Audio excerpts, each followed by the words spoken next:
Welcome, everybody, to another episode of Needs Some Introduction. In today's episode, Darren and I will be catching up on some of our travels, but also discussing a whole bunch of Tom Hardy content.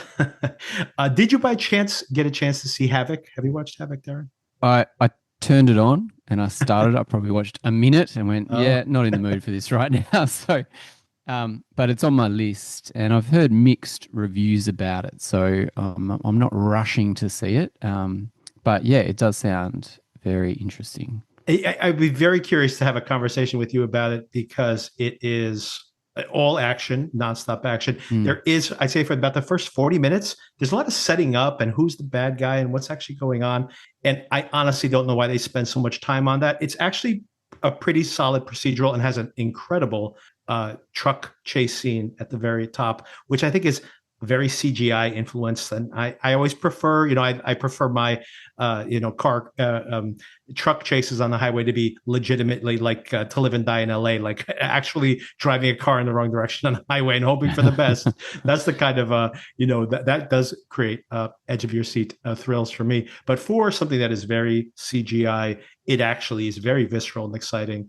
But once again, I'm not sure why they have this 40 minutes of buildup because there's a scene in a club that you were going to watch multiple times. I rewound it multiple times, and it's very long. And it is about 40 minutes into the movie. And from that point on, it is just the most insane and brutal action. Someone's going at, like, it literally is a machete fight where people's just like chopping limbs off. It's very much like Gangs of London, I should say, but even like on a bigger budget. And it's absolutely bonkers. And really your mileage may vary on that. Like I said this in my letterbox review, that I like the part where they literally end up in a cabin in the woods, and there are Chinese triads popping out of the floor, blood covered because of all the violence that's going on, swinging from the rafters. It literally is like you're in an Evil Dead movie. I'm pretty sure that's what they were trying to do. The only difference, of course, is that everyone's getting machine gunned left and right and blood spatter everywhere. But this is probably the volume of blood at the end of this movie is probably in league with an Evil Dead movie. So if you're in the mood for that, like literally someone gets harpooned through the head and survives and is like fighting as they're driving themselves through the harpoon string. Once again, it could be right out of an Evil Dead movie. And it is visceral and insane and probably not a good movie. I gave it 3 stars and I'm like, this is not a good movie, but it's very watchable. If you go for that kind of ultra violence, it is very watchable. I That's do want recommendation enough. Yes. So that, yeah, okay. I'm down for the harpoon at least. it's very very impressive. The only thing as I'm watching this movie, what I'm thinking is I want this director who wrote this script for himself, by the way.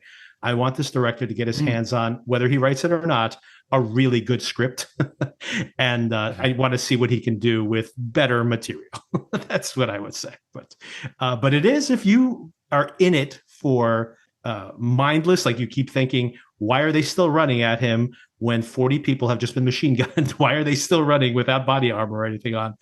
If you just accept that in like 90s action movie mindset, it is very fun in that way, in that specific way.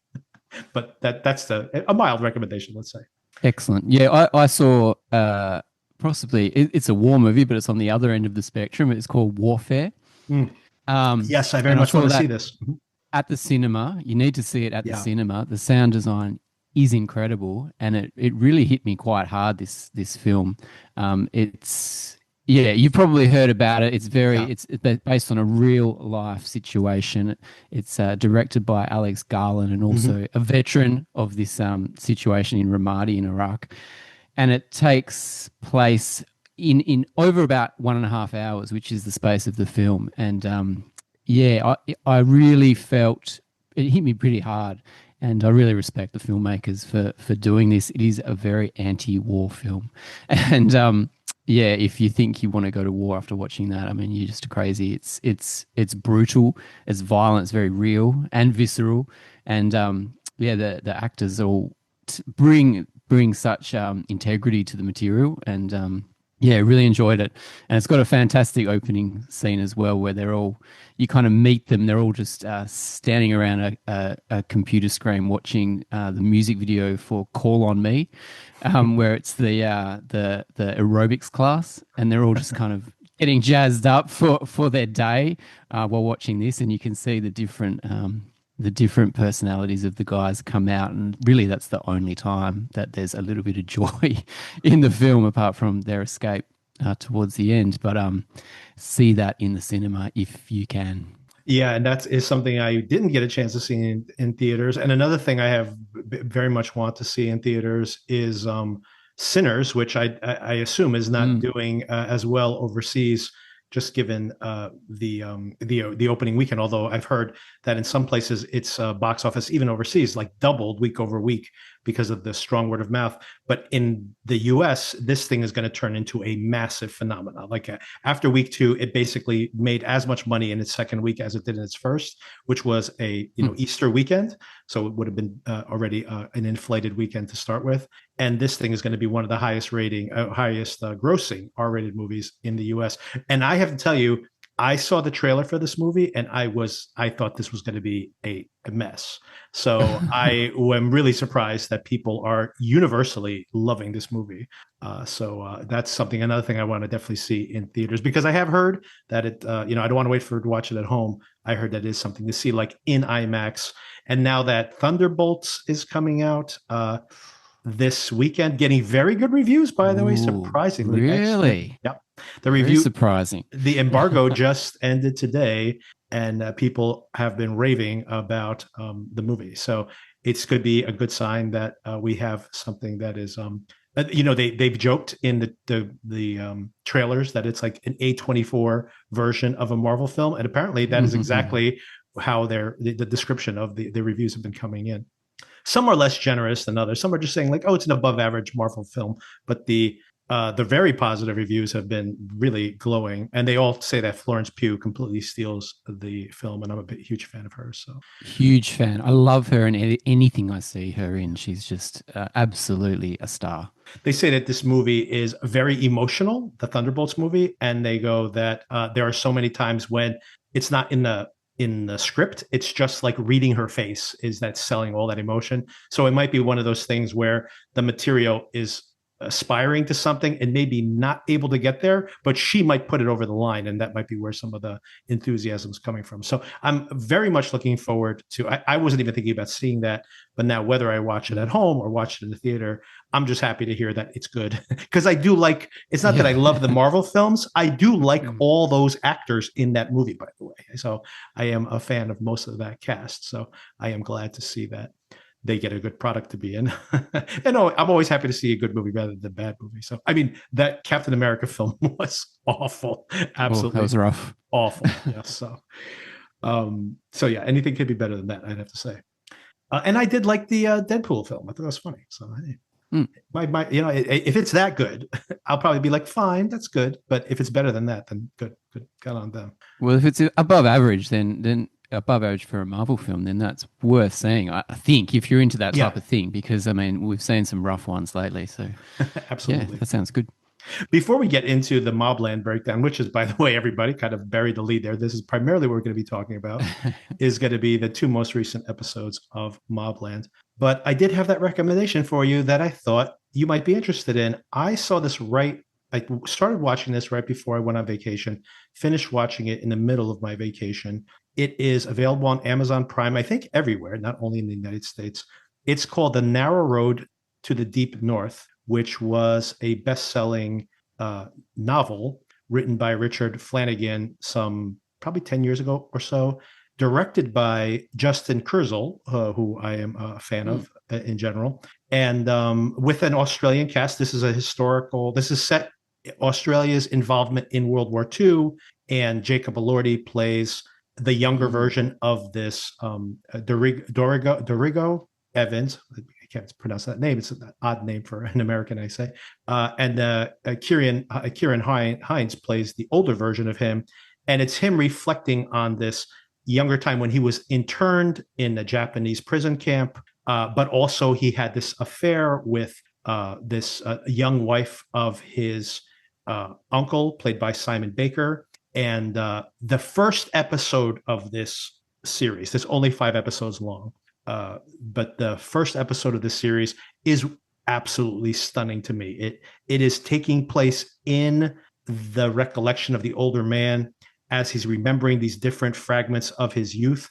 And it's, you see these young guys, speaking of what you were saying about warfare, these young men, because that's part of this fragmented memory he has of them during wartime, but the camaraderie between them, or the matesmanship, as they call it, between the guys.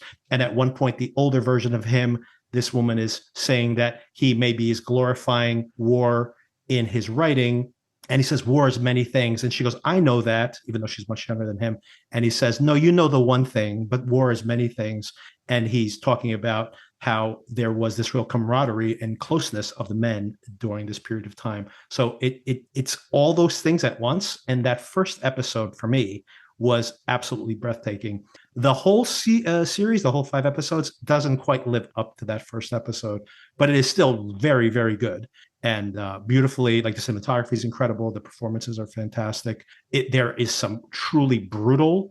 I don't even know how they pulled off some of it. This is practical effects, but some of the, he is a doctor, and the surgery he's doing on the men in the prison camp is absolutely, terrifying and grotesque, but not to be, it's not like a horror film or something. It's just being realistic, and it is very difficult to watch sometimes. But if you can put up with some really brutal visuals, and also just these men slowly wasting away, all these actors lost a lot of weight during the filming of the series itself.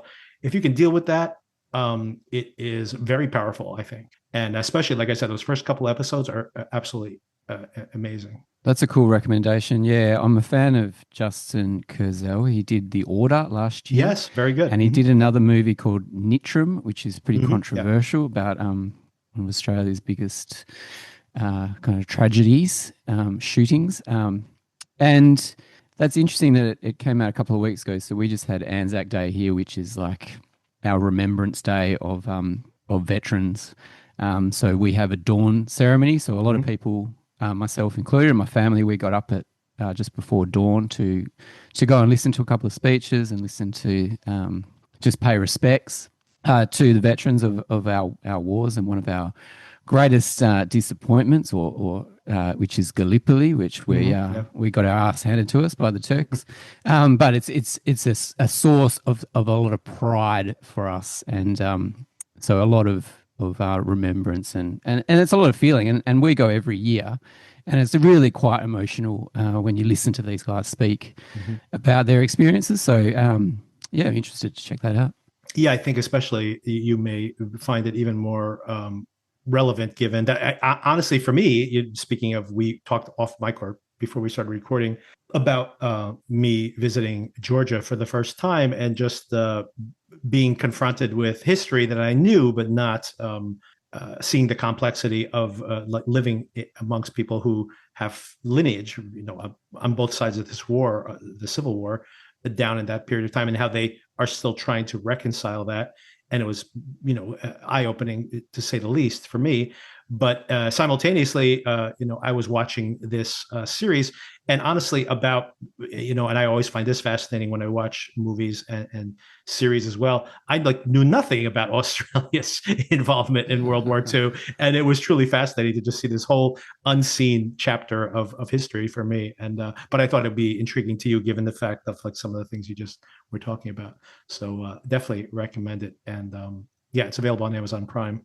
And I did want to mention also that Justin Kurzel, he has a certain miserableism that I have criticized him for earlier in his career. But I also, The Order was not in my top 10 last year. I think I saw it too late, and it probably wouldn't have been in my top 10 at the end of the year, but it was probably like in my top 20. Like, I very much did like The Order a lot. So I've liked what he's done recently, for sure. Excellent. I've got one other film that I saw, which is a recommendation, and I think you talked to me about it a couple of months ago, and that's Kneecap. Yes. Yes. I knew I would love it, and finally got the chance to sit down and watch it, and love the music, and these guys acting in this film. I actually couldn't believe that they were. That's them, right? I know.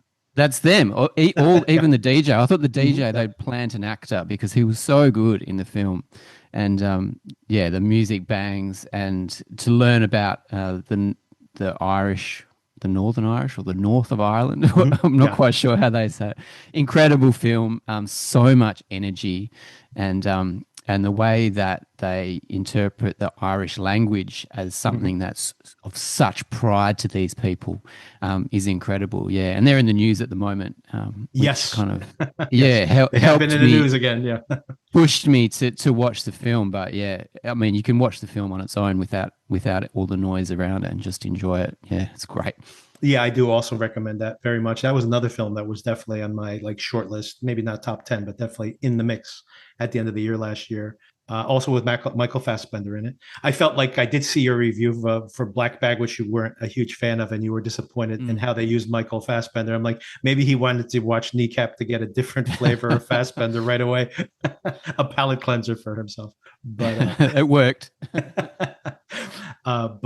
Yes, and there's been some controversy about the band, and I don't want to get into the political statements they've made, but it is a very entertaining film. And if you take it on its own merits, not only is the music entertaining, but their own political stance on trying to preserve the northern or the Irish language, I should say Gaelic, in their rap as well. So very fun. Yeah, I agree. This is a really another really eye-opening experience. I watched that almost at the exact same time I was watching Say Nothing, that Mm. about the Irish, the troubles in Ireland, and I just found that was like a very interesting. I was watching the two things at the same time.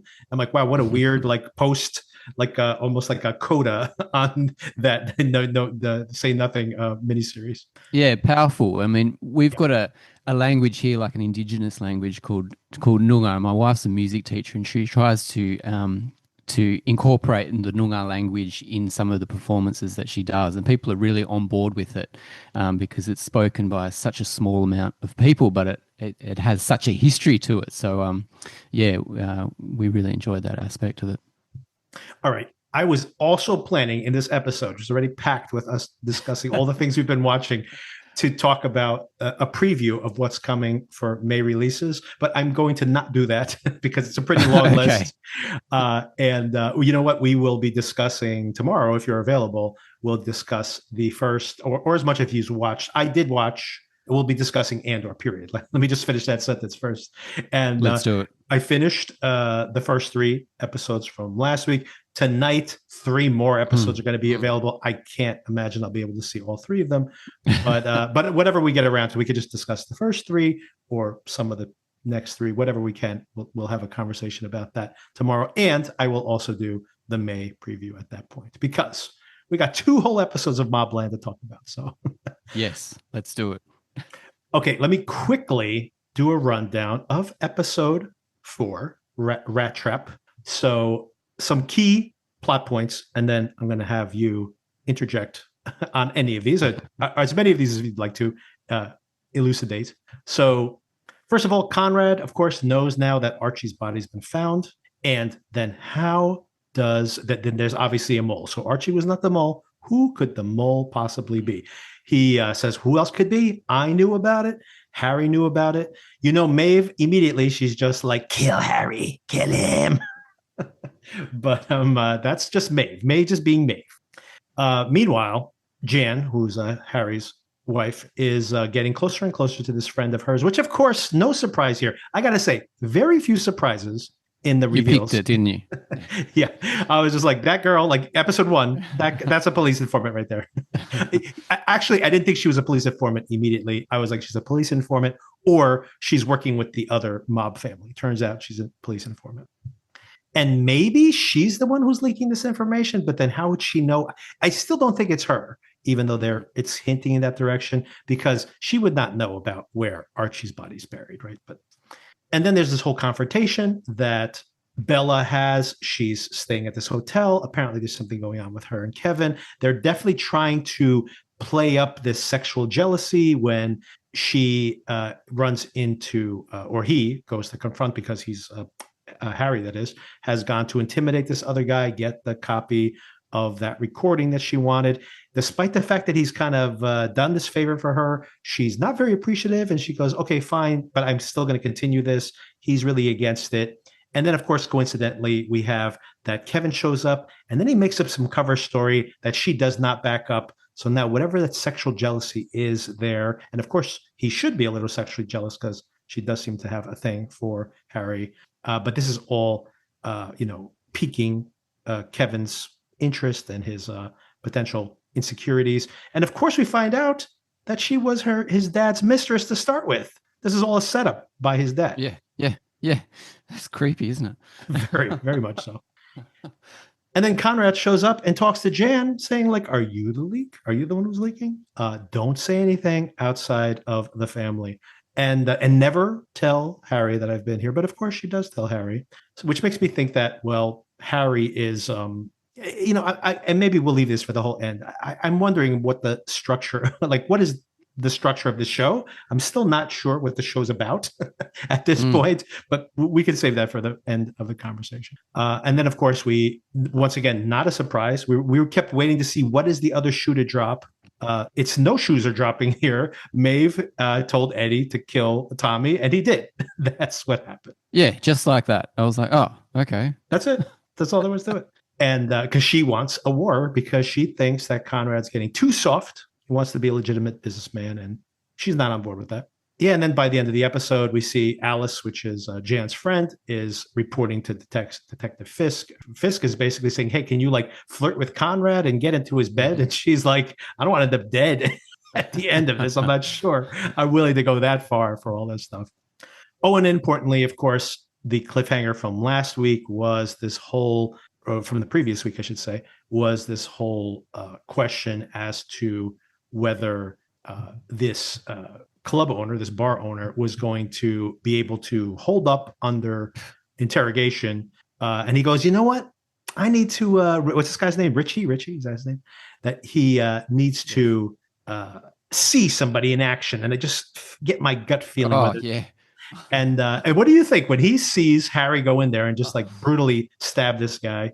How do you think he read all of that? Man, I actually really like this episode, and you just brought that back to me, that scene where he just goes in there and just destroys this guy. Yeah, brutal. I mean, you're just saying Harry is just the ultimate badass, aren't you? I mean, he's just gone and destroyed him. I'm speechless. When I saw that, I was speechless. Yeah.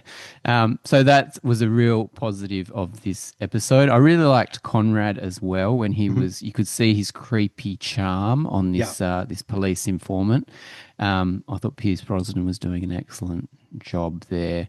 Sorry, I'm just doing my overall kind of vibe of this episode. Eddie's still not doing anything. I had such hopes for this guy. I know. And he's just the background character. Yep. He just doesn't do a thing, which is a bit frustrating. But overall, this episode, was doing it for me, especially with that violence.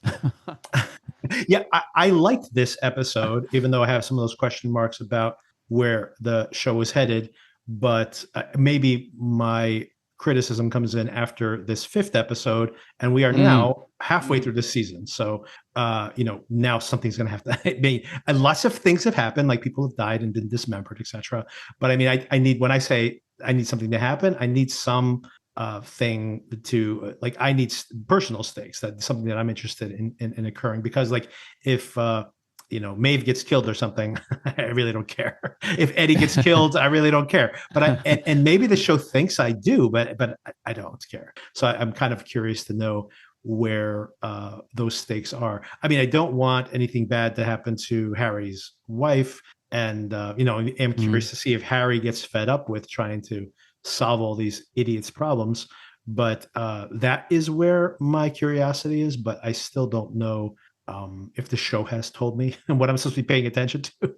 But there are even more. They keep adding new little plot elements that we're supposed to be paying attention to, so I'm kind of confused exactly what I am supposed to be paying attention to. Am I supposed to care, for example, about Bella's blackmailing her dad? Am I supposed to care about the younger brother and his Serafina and like this plan that business plan that they're putting together. I'm still unsure as to what I should and should not pay attention to as I watch the show. Yeah, I tend to agree. And just and going back to when you asked about Richie, I don't understand what Richie's mind games Right. he's playing. I don't quite understand. He's one of the best characters, if Yeah. not the best, in the show, Right. Right. but I don't get what he's doing. And poor Jan, I do love Yeah. Jan as well, and she's just gonna. I don't think it's gonna end very well for her. Right. She's gonna keep going to the therapist by herself. Yeah, If and also she's that lucky. if she's lucky. And also the Antoine business, that was great too, because it's Harry doing his thing. And I just love Right. seeing Harry do his job successfully. Right. And he's the way he just goes, this is how it's gonna go. You do what I say, Right. and it's all gonna go away very quickly. If you don't do what I say, you're gonna get hurt. And I just love it. I can see Tom Hardy do that all day. Yeah, it always reminds me of like the cowboy in Mulholland Drive, where he just tells Justin Theroux, he says to the director character, he's like, if you do what I say, you'll see me one more time. If you don't do what I say, you'll see me two more times. You don't want to see him two more times.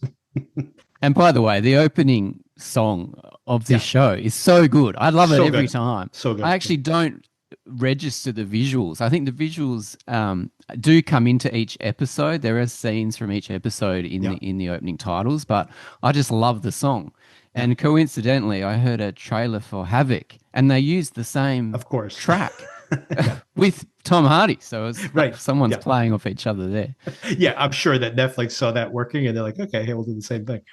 Yeah, wow, brilliant minds. Right. They're an indie band. I mean, what does it cost to license that music? It's probably not that much. So, like, sure, let's put it in here. It worked once with Tom Hardy's face on the screen. Let's do it again. Such a great track. Yeah, it's fantastic. I love it. Did you have anything else to say about that episode before we can move on to the next? I didn't. Just that I was in it. The vibe was good, and I was like, okay, I like this kind of slow moving action. Yeah. And then we get to episode 5, and I'm not on board at all. Agreed. Oh, that's the one thing I forgot, of course, to mention at the end of episode 4 is that Harry calls up Kevin and says, "Hey, we're I think he bought it. I think we're in the clear. However, he had one more request, and that request, of course, is to come to Tommy's funeral, which is a cool setup. Yes, I agree. But then what we get in this particular episode, once again, I'm confused as to what I'm supposed to be paying attention to. And also just the structure of this whole episode. We have this council where they're talking about, should we go? Should we not go? Would he kill us in public? There's the media is going to be there. I'm like, I think it's pretty clear he's not going to murder you guys at the funeral. So, but they still smuggle bombs and, grenades and guns in there. I mean, I guess you should, just in case if he's so despondent about the death of his son that he decides to go totally bananas, then you probably want to have your own grenades as well. And they do smuggle some grenades in. Fisk is there. The detective has turned up again. He's becoming more and more relevant to the plot. I think he's going to continue to be a bigger and bigger plot. He's already, he's obviously working with his informant. He's trying to pressure her to get closer to the family. He's already reached out to Harry. So there's, he's working this from two different directions. Oh, and then this is, and partially my issue here is I don't understand, like the Mave, Eddie, they're two characters that I don't find that interesting.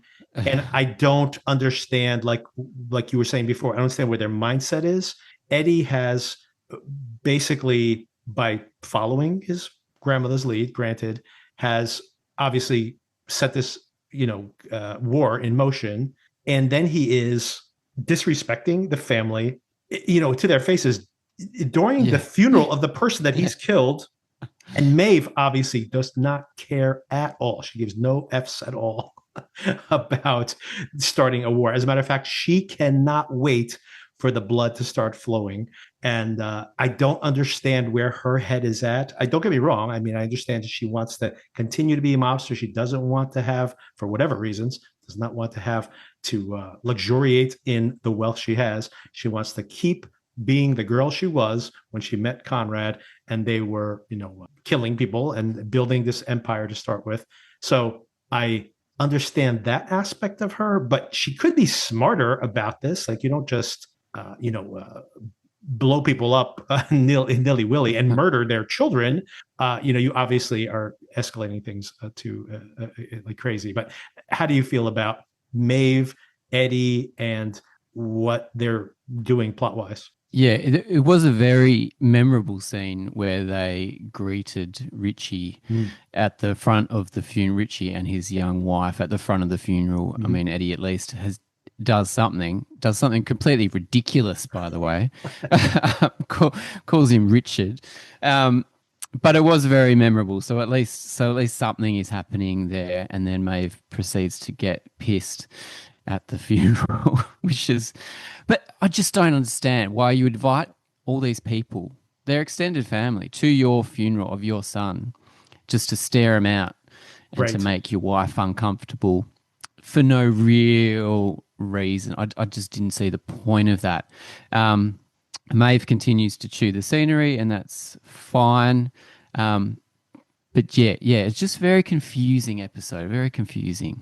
And they make Richie, who I agree is probably my favorite character in the show, they make him dumb when he hasn't been dumb. And also they make his motivations not clear, where he says, I'm glad I had you all over here and I used my spidey sense while I was questioning everybody. So now I know for sure that it was your son who killed Tommy, but I'm gonna let him walk out of here. But if I see him out in the wild again, he's got a target on his back.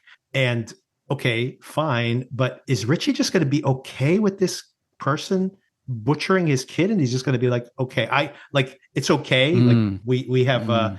a temporary peace here. I don't understand where his head's at. Like I mean, they did at least at that moment be like, "Oh no, we'll drive you home. Don't worry, Eddie." So there is like a moment where they're trying to use the fact that he's high and that they're doing some tough guy talk there to potentially get him one on one, and maybe something bad would have happened to him in that particular instance. But it still seems like pretty convenient that he's just going to be okay all of a sudden that this guy murdered Tommy. Like I don't get it. Yes, I agree with you. I did enjoy Eddie and Harry up in the bathroom, Yeah. up in this. Like again, I love Harry doing his thing, and Eddie is really. I had high hopes for him. I thought he could have been the younger generation of these gangsters, but he's just a bit of a knob, and he's not showing any real balls to kind of grow into what Maeve expects him to become.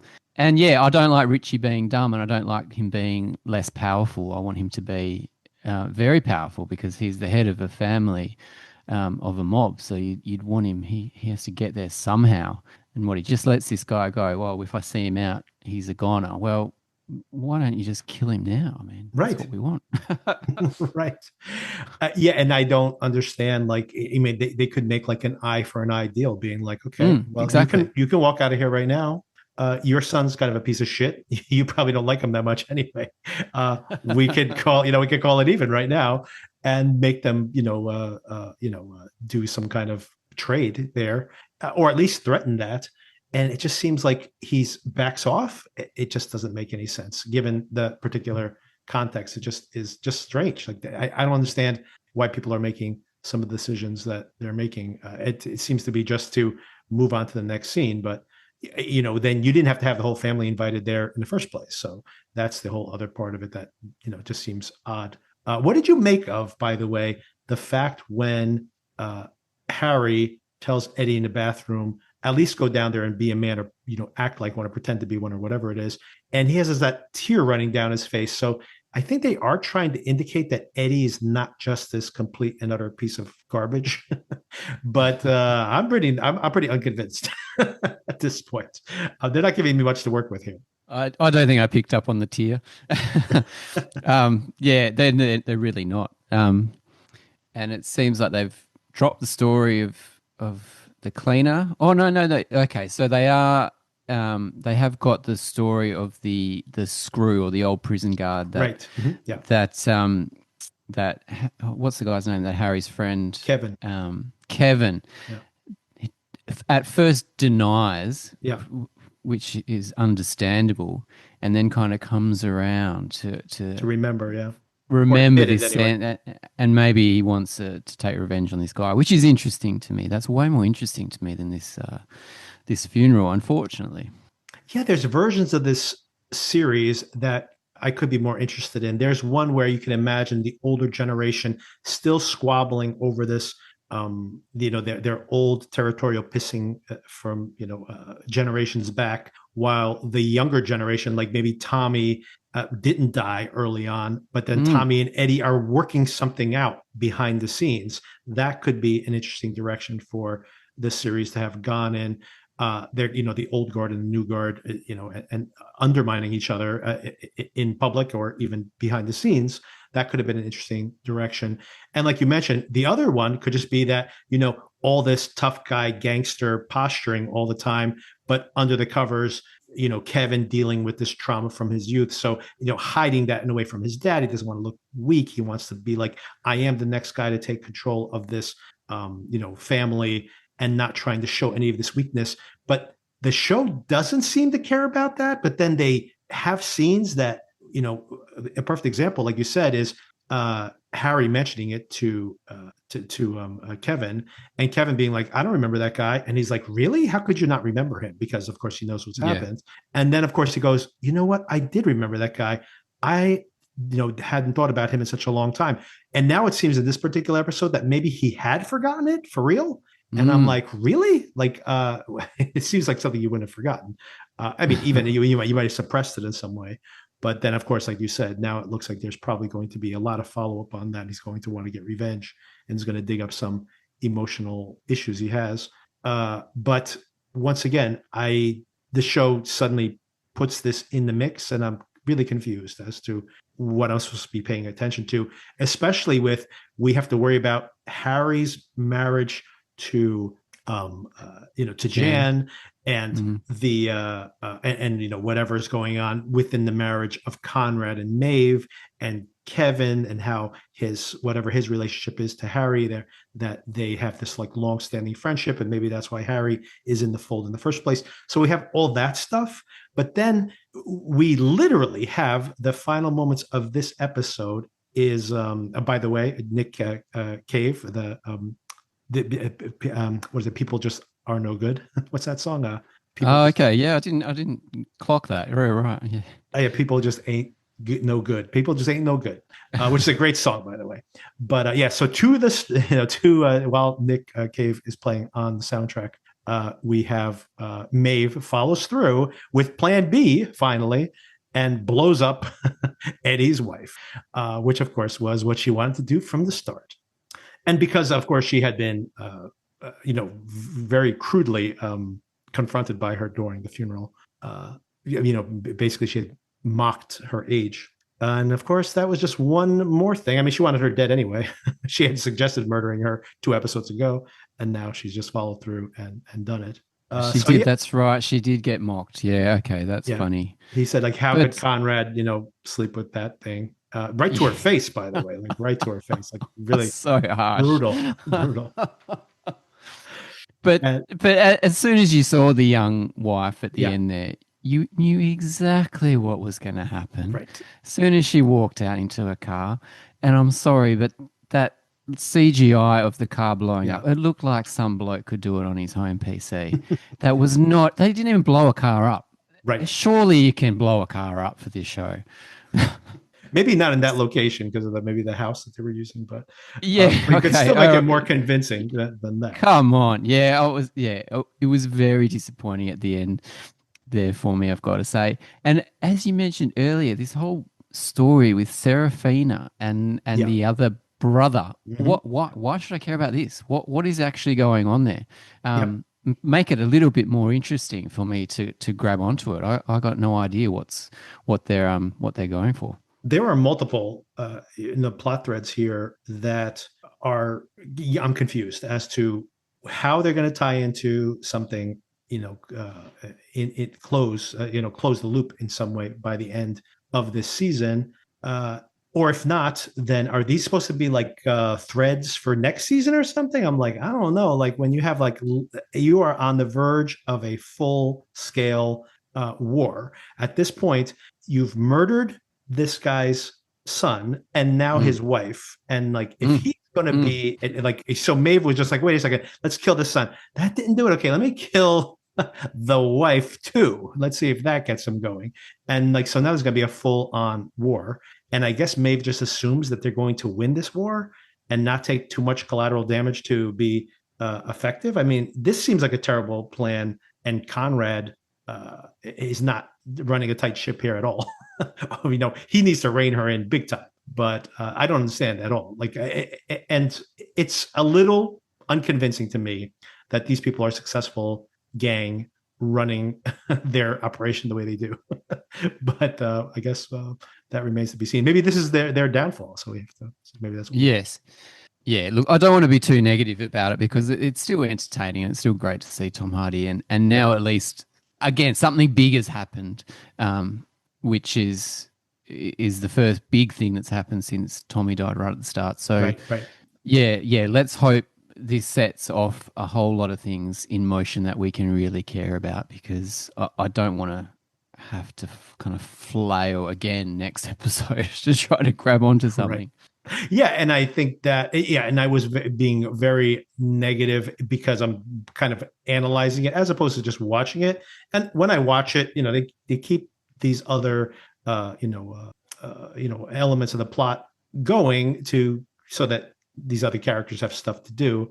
So I understand that aspect of it. I'm just being overcritical over how they've structured the plot of the show, but I do find it entertaining.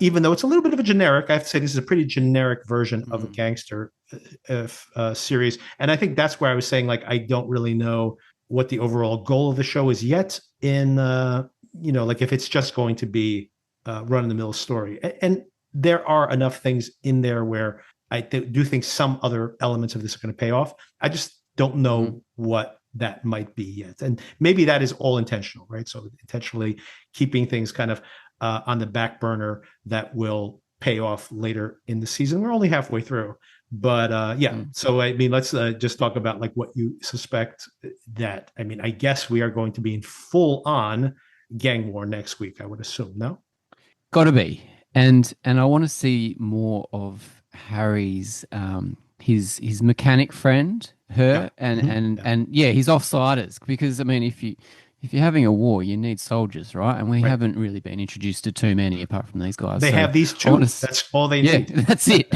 They're so good. That's all they need. And I've enjoyed seeing them before, so I want to see them do some cool shit again. Yeah, the cops are definitely going to be now even obviously they're already putting them under a microscope, and now this thing is going to boil over.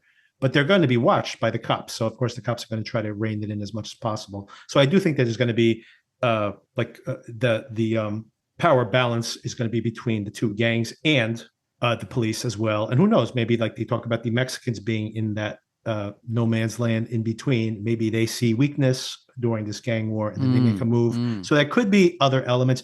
Although, honestly, I think if that's going to be the case, they would have at least introduced them at this point. Yes.